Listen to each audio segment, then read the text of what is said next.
Chapter 15, Bean's Secret Cider Cellar. Mr. Fox examined the wall carefully.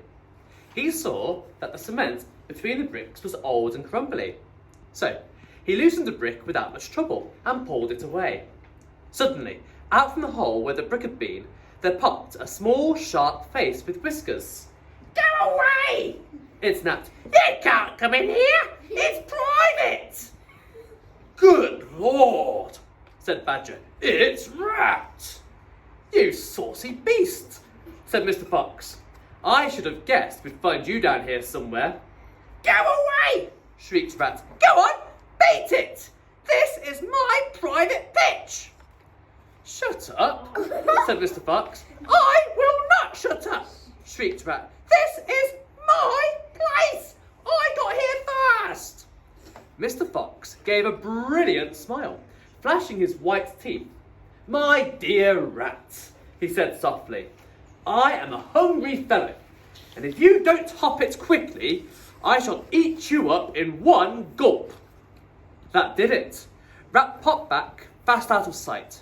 Mr. Fox laughed and began putting more bricks out of the wall. When he had made a biggish hole, he crept through it. Badger and the smallest fox followed him in. They found themselves in a vast, damp, gloomy cellar. This is it, cried Mr. Fox. This is what? Said Badger. The place is empty. Where are the turkeys? Asked the smallest fox, staring into the gloom. I thought Bean was a turkey man. He is a turkey man, said Mr. Fox. But we're not after turkeys now. We've got plenty of food. Then what do we need, Dad? Take a good look around you, said Mr. Fox.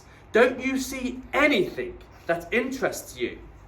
Badger and the smallest fox peered into the half-darkness. As their eyes became accustomed to the gloom, they began to see what looked like a whole lot of big glass jars standing upon shelves around the walls. They went closer. They were jars.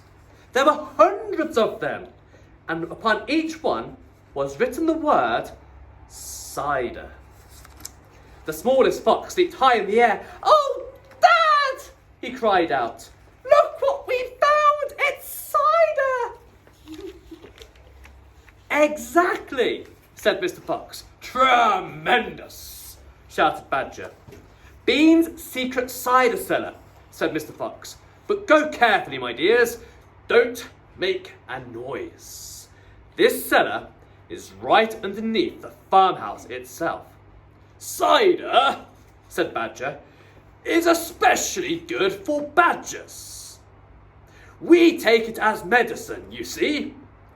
One large glass 3 times a day, with meals and another at bedtime. It will make the feast into a banquet, said Mr. Fox. While they were talking, the smallest fox had sneaked a jar off the shelf and had taken a gulp. Wow!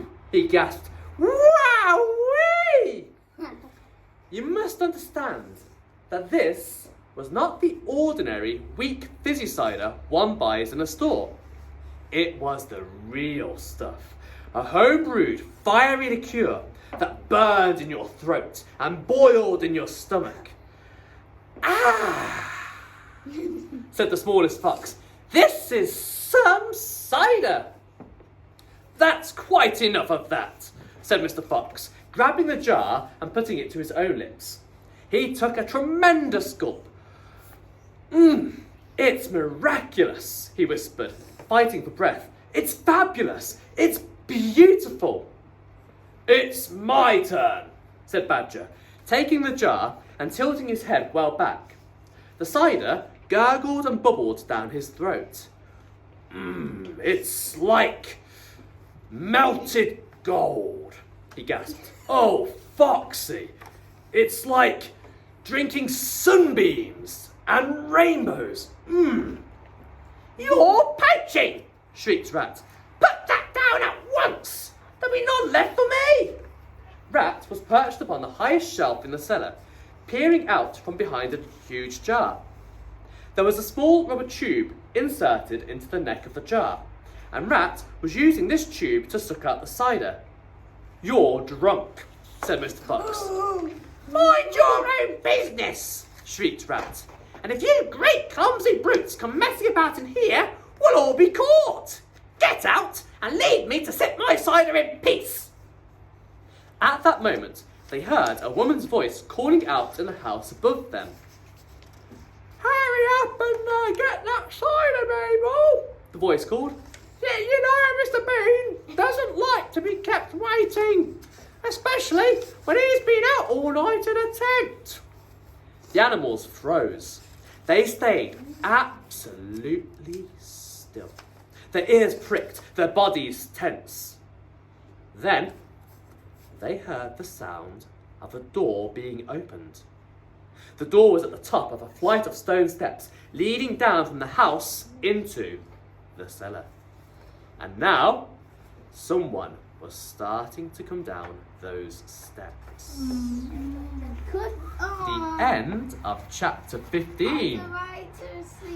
Thank you for joining Year 2. I hope you enjoyed today's chapter. Have a fantastic day, and I'll speak to you soon. Bye-bye for now.